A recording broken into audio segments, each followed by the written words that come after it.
Team India captain Rohit Sharma సెంచరీల విషయంలో interesting comments చేశాడు.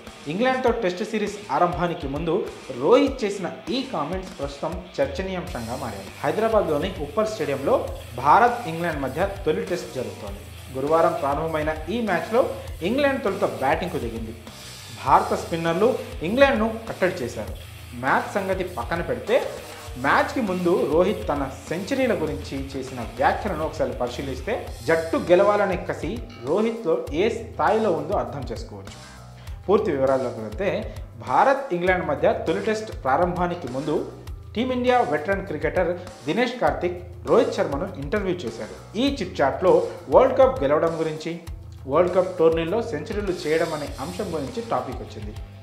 ఈ క్రమంలో రోహిత్ శర్మ మాట్లాడుతూ ఎన్ని సెంచరీలు చేసి ఏం లాభం, కప్పు కొట్టడమే ముఖ్యం. 2019 వన్డే వరల్డ్ కప్లో నేను ఏకంగా 5 సెంచరీలు చేశాను, కానీ అవన్నీ వేస్ట్ అయిపోయాయి. వాటి గురించి ఎవరు మాట్లాడుకోరు. ఛాంపియన్షిప్ గెలిచామా లేదా అన్నదే ముఖ్యం అని రోహిత్ చెప్పుకొచ్చాడు. అయితే వన్డే వరల్డ్ కప్ 2023లో కూడా రోహిత్ శర్మతో పాటు విరాట్ కోహ్లీ అద్భుతంగా రాణించిన టీమిండియా వరల్డ్ కప్ గెలవలేకపోయింది. టోర్నీ మొత్తం జట్టులోని 11 మంది ఆటగాళ్లు అదరగొట్టిన ఫైనల్లో ఓటమితో కప్పు చేజారిపోయింది. కాగా రోహిత్ శర్మ ప్రస్తుతం సెంచరీలపై చేసిన కామెంట్స్ తెగ వైరల్ అవుతున్నాయి.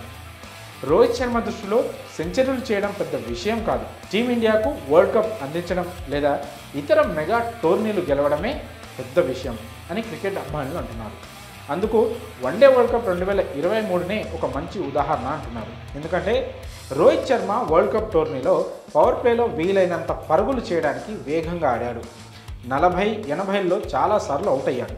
ఆ టైంలో రోహిత్ కాస్త దూకుడు తగ్గించి ఆడి ఉంటే హాఫ్ సెంచరీలు పూర్తి చేసుకునేవాడు. కానీ రోహిత్ ఎప్పుడూ అలా ఆడలేదు, జట్టు కోసమే ఆడాడు.